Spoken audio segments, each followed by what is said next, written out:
emergency dito. Huwag mo na siyang subukang itago dahil paparating na mga pulis dito anumang oras. Mga pulis ho? Bakit? Anong nangyari?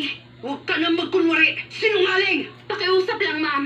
Wala nga siya rito. Tumakas si Mechi sa mental at wala siyang ibang pupuntahang lugar kundi dito lang. Nakatakas siya. Mabuti naman. At masaya ka? Alam kong pupunta siya dito anumang oras at gagawa na naman siya ng hindi maganda sa lahat. Hindi. Hindi totoo yan. Sa tingin mo ba'y biro lang ang lahat ng mga nangyari? Pwes nagkakamali ka.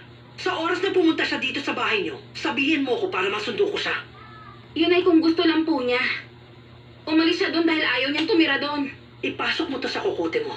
Malala ang sakit sa utak ni Maria Mercedes. Baliw na siya. Hindi totoo yan. Hindi kailanman naging baliw si Mas Mechi. ngayon, baliw na siya. Hinahanap na siya ng mga pulis ngayon at hindi na siya makakapagtago. Importanteng mahanap siya ngayon dahil yun ang makakabuti sa lahat. Hindi mabuti sa kanya magpakalat-kalat sa kalye.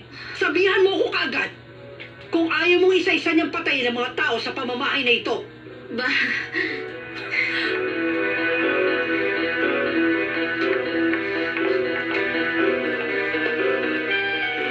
Pumunta tayo ngayon doon sa dating tinitirhan ng mabaho at baliw na tinderang yun. Masusunod po, ma'am.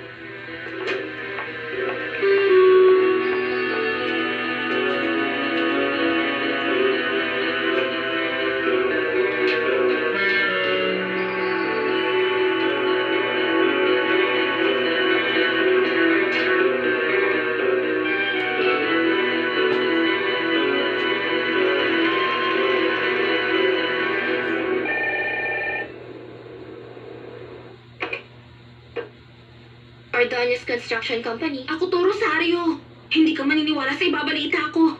Meron akong magandang balita sa'yo. Sabihin mo na, bilis. Sobrang busy ako ngayon. Nakatakas si Mechi sa mental, Rosario. Nakatakas siya. Sigurado ka ba? Oo. Oo, Rosario. Pumunta sa bahay ang nanay ni Jorge Luis para hanapin siya at galit na galit talaga siya. Nakatakas siya. At ngayon, pinaghahanap siya ng mga pulis. Naku po, mukhang natuluyan na ang ate ko. Ano ka ba? Hindi totoo yan. O siya, babay na. Tatawagan ko pa si Mrs. Mansilla para sabihin na magandang balita. Sige na, bye.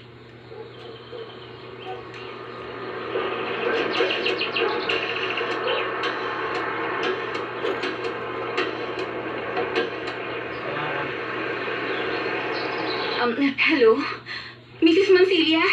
Ma'am, napatawag po ako dahil may nangyari. Anong nangyari, Iha? Nakatakas po si Maria Mercedes dun sa mental hospital. Hinahanap siya ng mga pulis. Marami nang naghahanap sa kanya ngayon. Kulay dilaw at asul. Berde at pula. Kulay dilaw at asul. Pantay na pantay, ah. Mahirap ang buhay ng pintor. Kulay dilaw at asul. Ay, naku. Ay, wag naman sana nila ako mahanap. Magkamatayan na pero hindi na ako babalik sa ospital na yun. Papatayin muna nila ako. Kumusta po, Ma'am Malvina? Isa pong karangalan. Alam mo bang pakay ng isang mayamang babae dito sa lugar namin, ha? Pwede ba papasukin mo na lang ako? Papasok kayo sa lugar ng mga mahihirap. Sigurado ba talaga kayo riyan? Buisit kang lasinggera! Tigilan mo ako sa kalokohan mo at sabihin mo kung nasa si Mechi. Pues nagpapamanicure. Doon sa bahay ng mga baliw. Kung saan mo siya dinala. Buksan mo na lang ang pinto! Papapasukin kita. Teka, sandali lang. Hatak ka ng hatak, mukha ka namang penguin. Marami sigurong ganyang damit sa inyo, di ba? Ay, ma'am, anong ginagawa niyo rito sa lugar namin? Tigilan mo ko ha. Sabihin niyo sa akin kung saan niyo tinago si Mechi. Tinago ba ka mo? Ay, ikaw mismo ang nagsabi sa amin dinala mo siya sa mental dahil nasiraan siya ng baet. Tama, pero nakatakas siya. Ano ka mo? Nakatakas siya sa mental hospital. Wala din siya sa bahay ng mga kapatid niya. Kaya naisip kong baka nandirito lang siya. Pues nagkakamali kayo. Hindi namin siya nakita rito, no? Huwag niyo nang itago dahil delikado ang babaeng yon. Hindi maganda ang lagay ni Maria Mercedes. Mabagsik siya at hindi wastong pag-iisip. Baka makapatay siya. Ano ka mo? Papatay si Mechi? Nako, pasensya ka na, Ali. Hindi baliw at mapanakit na tao ang aming si Mechi. At sa totoo lang, di kami naniniwalang baliw siya. Pues problema niyo na yon. Pero ang totoo, peligrosong tao si Maria Mercedes. Delikado ang lagay niyo rito. Ikaw ang dapat mag-iyan. Siya ang delikado. Ay, ano ba, penguin? Tinutubian mo ang damit ko, eh. Ay! Saan? Tulungan mo ako! Ay! Naku, alam niyo, napakaganda ng pinagagawang banyo ni Mechi. Siyempre ngayon, may pera na siya at namamahagi pa rin siya, di ba? Ay, oo. At kung ikaw naman ang may pera, gagawin mo rin yun, hindi ba? Oo naman. Aalis ka at hindi na magpapakita sa amin. Ay, ano ka ba? Kailan ka pa naging kampi dyan kay Maria Mercedes, ha? Oh, kaya pala. Nabili niya na kayo ng nanay mong si Rosa. Napakabait ni Maria Mercedes sa nanay ko. At gagaling na siya dahil kay Mechi. Yun kasi ang hindi ko maibigay sa kanya. O ngayon, tingnan niyo kung anong ginagawa niya para sa atin. Hindi siya kagaya ng kung anong iniisip natin noon. Nakakaawa lang. Kasi tuluyan nang nawala sa sarili si Mechi. Kawawa talaga. Ay, kapalaran niya maging ganun pagkatapos sa magandang buhay na natamo niya. Chismis! Chismis! Chismis! Ano? Chismis? Alam niyo ba, si Maria Mercedes wala na doon sa ospital na pinadala sa kanya! Nakatakas siya! Oo, nakatakas siya doon sa mental hospital! Kakasabi lang sa ganun niya eh! Talaga? Ayaw maniwala sa akin! Naku, wala siya ngayon. Ay, paano to? Alam na nilang lahat ngayon. Hindi ko akalain ganito kayo mag-alaga ng pasyente sa ospital na ito. Kumusta ka naman, Iha? Butit na padalaw ka, Aling Filo. May problema ba? Nakatakas si Maria Mercedes sa mental hospital na pinagdalhan nila sa kanya. Ay, talaga ba, Iha? Nakita mo ba siya? Hindi ko alam. Hinahanap siya ng buong kapulisan sa buong syudad ngayon para ibalik siya sa mental hospital. Pumunta dito kanina ang biyanan ni Mechi. Ako mismo ang nakausap.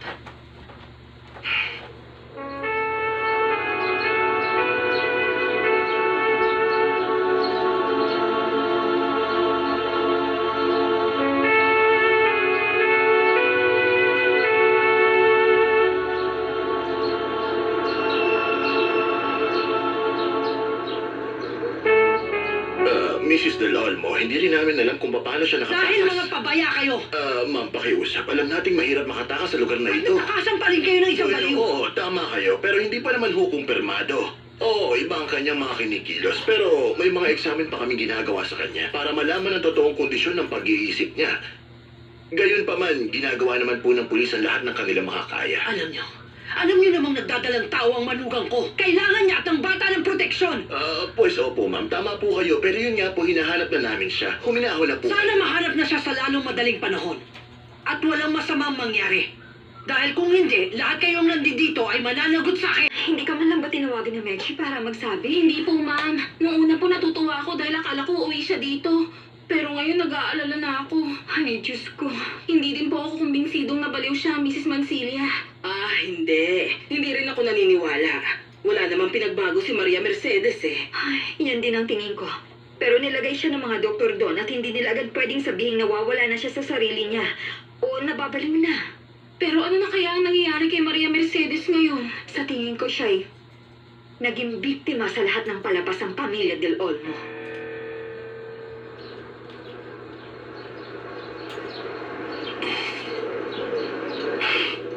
Bakit parang hindi ka nag-aalala sa asawa mo, Jorge Luis? Gumagawa na ng paraan si Mama.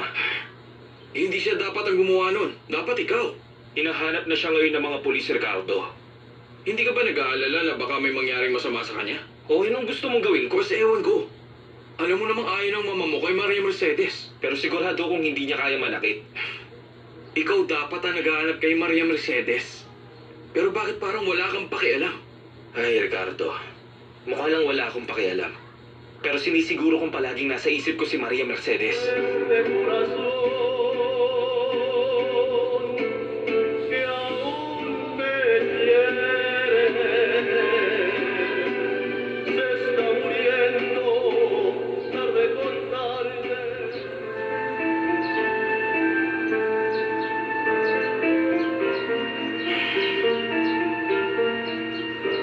Namimiss ko na siya.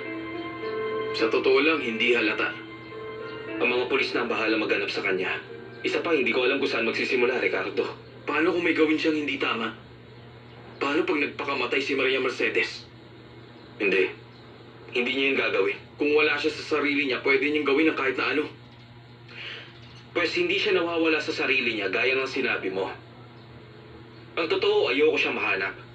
Alam mo kung bakit? Dahil gusto kong hayaan na nila siyang mabuhay ng tahimik. Bakit mukha kang balisa? Oo. Ay, may masamang nangyari. Ano? Nakwento ko na sa'yo na dinala sa mental ang asawa ni Jorge Luis del Olmo, di ba? Dahil nawawala daw sa sarili. Palagi na lang ang mga yan. Nakatakas siya sa mental hospital at yung pinaghahanap siya. Alam mo, hindi ko alam ba't nakikipagkaibigan ka sa kanila. At anong nakakatawa doon? Dapat ba akong maiyak? Ay, Diyos ko, Rodolfo. Bakit ba ganyan ka mag-alala, Magnolia? Napamahal na sila sa akin. Mga ulila na sila. Alam mo namang nahabag ako sa mga batang ulila na. Oo, palagi ka naaawa. Pero wag naman sanang umabot sa puntong pagkakaabalahan mo pa sila. Alam mo, sa tingin ko, nagbabago ng ugali ang mga tao at hindi na ako masyado masunurin gaya ng dati. Pero hindi ka pa rin dapat sumuway o gumawa ng mga bagay na ikapapahamak natin. Pati sa anak natin. Ikaw itong sobrang nagbago sa akin, Rodolfo. At ikaw, naging ubod ng tapang. Noon naman palagi ka nakadepende sa akin. At ngayon, At ngayon, heto pa rin dumedepende pa rin ako sa'yo. Maliban na lang doon sa mga batang naulila ng mga magulang. pero hindi naman sila kapos sa buhay, Magnolia. Ay, pasensya ka na. Ayoko na makapagdiskusyon pa sa'yo. Mauuna na ako sa kwarto.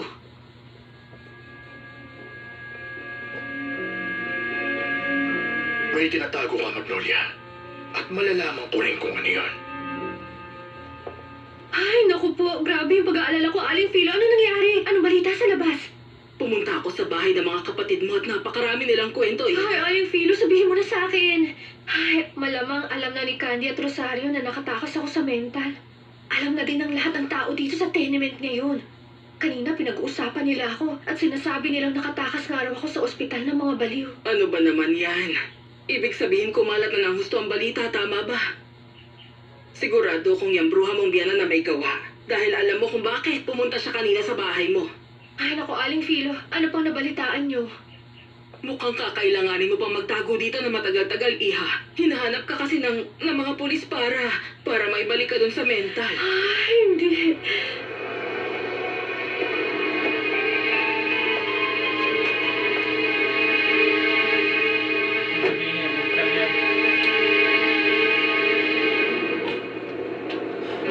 Nangyayari. Hinanap ko na siya sa lahat ng pwede niyang puntahan. Sa palagay ko, mayroong dalawang lugar na sigurado kung pupunta niya. Saan? Sa opisina ng bagong abogado may hawak ng testamento. O sa bangko kung saan siya lagi pumupunta. Kukuha yun ng pera. Tama, ganun na nga. Pero una sa lahat, kailangan natin ihinto ang pagtulog ng mga polis. Hindi aalis sa lugar niya ang tindera kung alam niya may mga humahanap sa kanya. Tama ka nga ron, Cornelio. At pag-akala niyang tapos na, pupunta agad siya sa bangko. Doon natin siya uhulihin at dadalhin dito.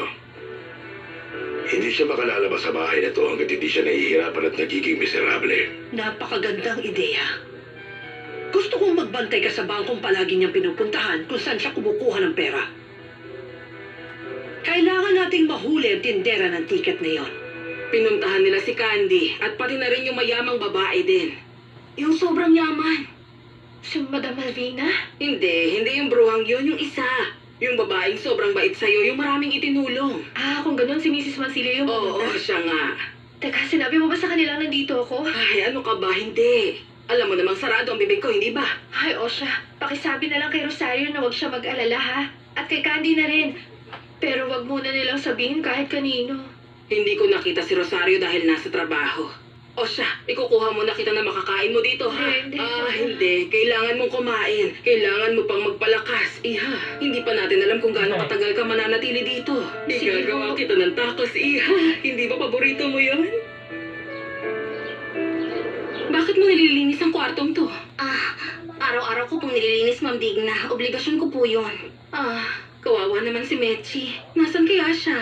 Sobra akong nag-aalala di lang para sa kanya, kundi para rin sa kawawang batang dinadala niya. Ay, nag-aalala rin po ako para sa kanya. Baka may nangyari. Hindi, huwag mong sabihin yan. Gusto ko pang mahawakan ng pamangkin ko sa mga braso ko. Alam nyo, pwede pa rin naman kayong bigyan ng pamangkin ni Sir Jorge Luis. Oo, pero gusto ko pa rin makarga ang anak ni Mechi pagkatapos ito ipanganak. Ay, wala pa rin po bang balita tungkol sa kanya? Wala. Hindi pumunta si Mechi sa bahay ng mga kapatid niya at wala pa ding ibinibigay na balita ang mga pulis. At sana hindi na siya mahanap pa dahil siguradong ibabalik lang siya doon. Naniniwala kung hindi siya baliw. Yan din ang sa tingin ko, ma'am. Isa pa, kung babalik siya doon, lalo lang siyang mababaliw doon sa loob. Naniniwala ka sa mga espiritu sa purgatorio, hindi ba, Berenice? Ay, opo naman po, Ma'am Digna. Pues kailangan nating magdasal sa mga espiritu na kunin dito ang magulong kaluluwa ni Santiago.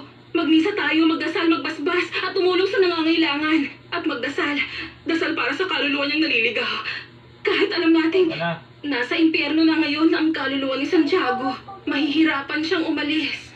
Ay, tulungan mo akong magdasal, Berenice. Tulungan mo akong ipagdasal na layuan niya si Mechi.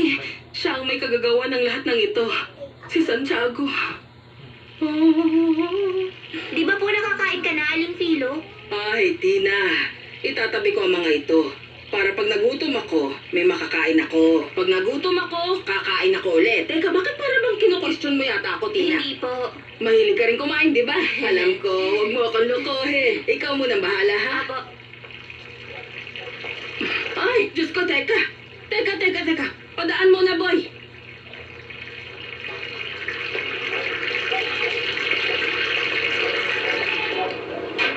Ay, ano ba to?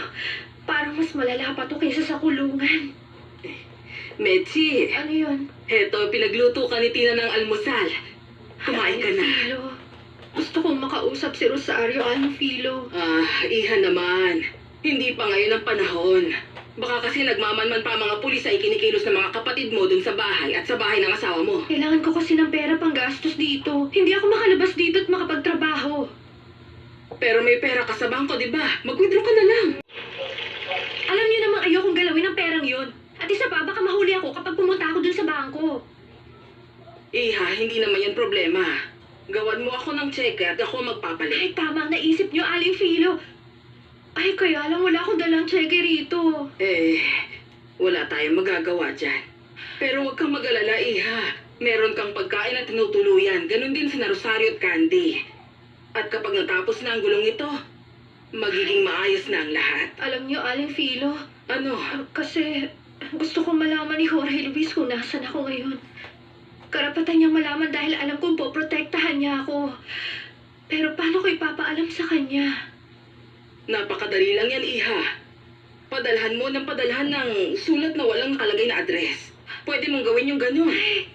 Tama. Walang problema, di ba? Wala. Ay, asaya, Aling Filo. Humanap tayo ng papel yung maayos, na papel at lapis, para makasulat ako agad sa kanya. Ano? Oo. Sasabihin kong nandito ako sa dati naming bahay. At tumakas ako doon kasi wala naman talaga akong sakit at hindi ako nababaliw.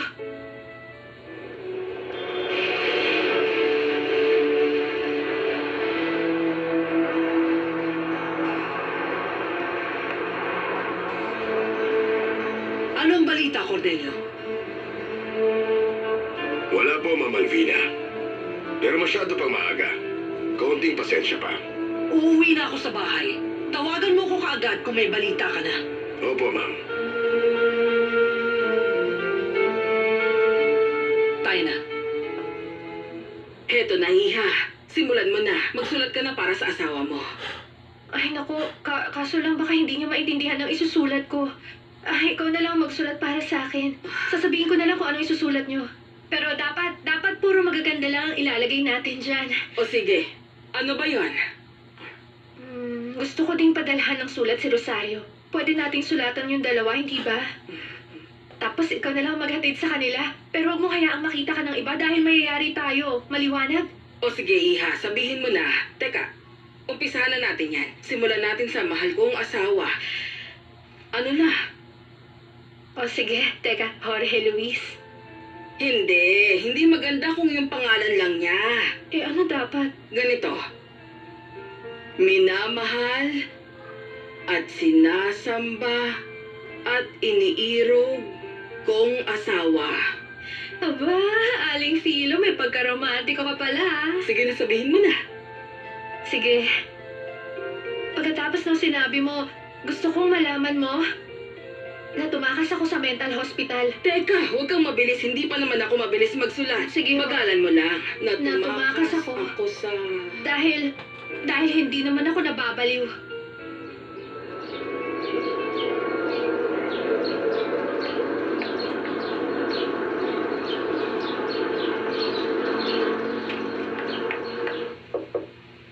Tuloy ka. Excuse me po, sir. Nakuha ko po ang sulat na to para sa inyo. Mukhang personal pong hinatid ang sulat na ito. Wala pong nakalagay kung kanino galing. Sige, Berenice, salamat.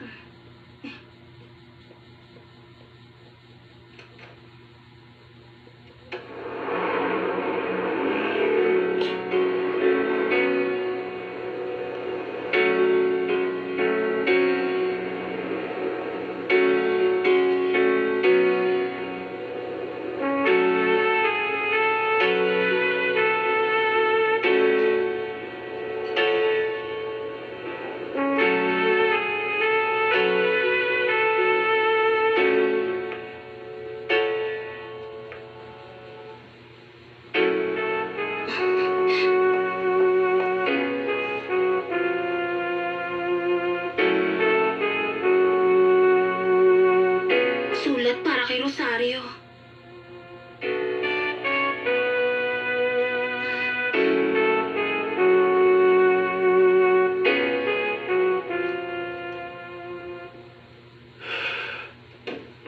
Ano binabasa mo? Nakatanggap ako ng sulat. Galing kay... Sabi dito kay Maria Mercedes. Sabi galing kay Mechi? Oo, galing daw sa kanya. Alam kong hindi nakakasulat si Maria Mercedes. Isa pa, hindi ako kumbinsidong siya nga ang sumulat ng sulat na ito. Pwede yung patingin?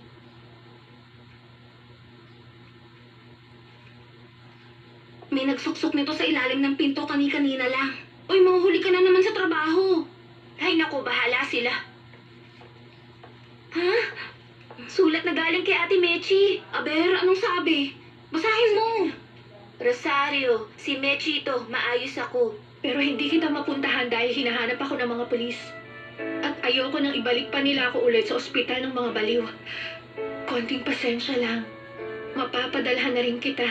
Nagpadala ako ng sulat kay Jorge Luis para bigyan ka ng konting pera. Para may panggastos ka dyan.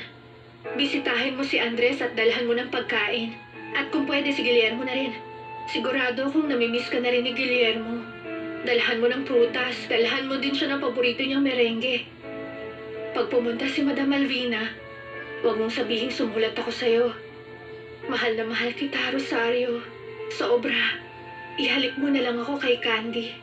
Ang kapatid mo, Mechi. Ay, salamat sa Panginoon. Salamat dahil ligtas siya. Sinasabi ko na nga ba't nagtatago siya? Hindi siya nababaliw, Rosario. Siguradong may anomalya sa mga nangyayari. Tama si Mechi, hindi dapat malaman ito ng bruha. Malakas ang kutob kung salbahe siya. Ay, totoo nga salbahe siya. Mas salbahe pa siya sa pinakasalbahing tao. Ibig sabihin nagtatago siya. Pero nakiusap siyang bigyan ng pera ang kapatid niya. Hayaan mo na siyang gawin yun. Hindi. Hindi pwede dahil nagtatago siya. Pero nasaan na kaya siya ngayon? Hindi ko rin alam. Alam ko, hindi siya ang sumulat ng liham na yan. Nasisiguro ko ito. Baka naman may pinakiusapan siyang magsulat para sa kanya. Pero wala siyang tiwala sa'yo. Kaya mas napapaisip akong hindi siya nababaliw. Dahil ganito ang mga sinabi niya. Pwede ba? Wala ka namang ibang aasahan sa isang loka-loka. Siyempre, baliw na siya. Pag tinawagan ka niya, huwag mo siyang pagtatakpan, maliwanag. Dahil darating ang takdang araw na pagsisisihan mo na hindi natin nilagay si Maria Mercedes sa ospital ng mga baliw.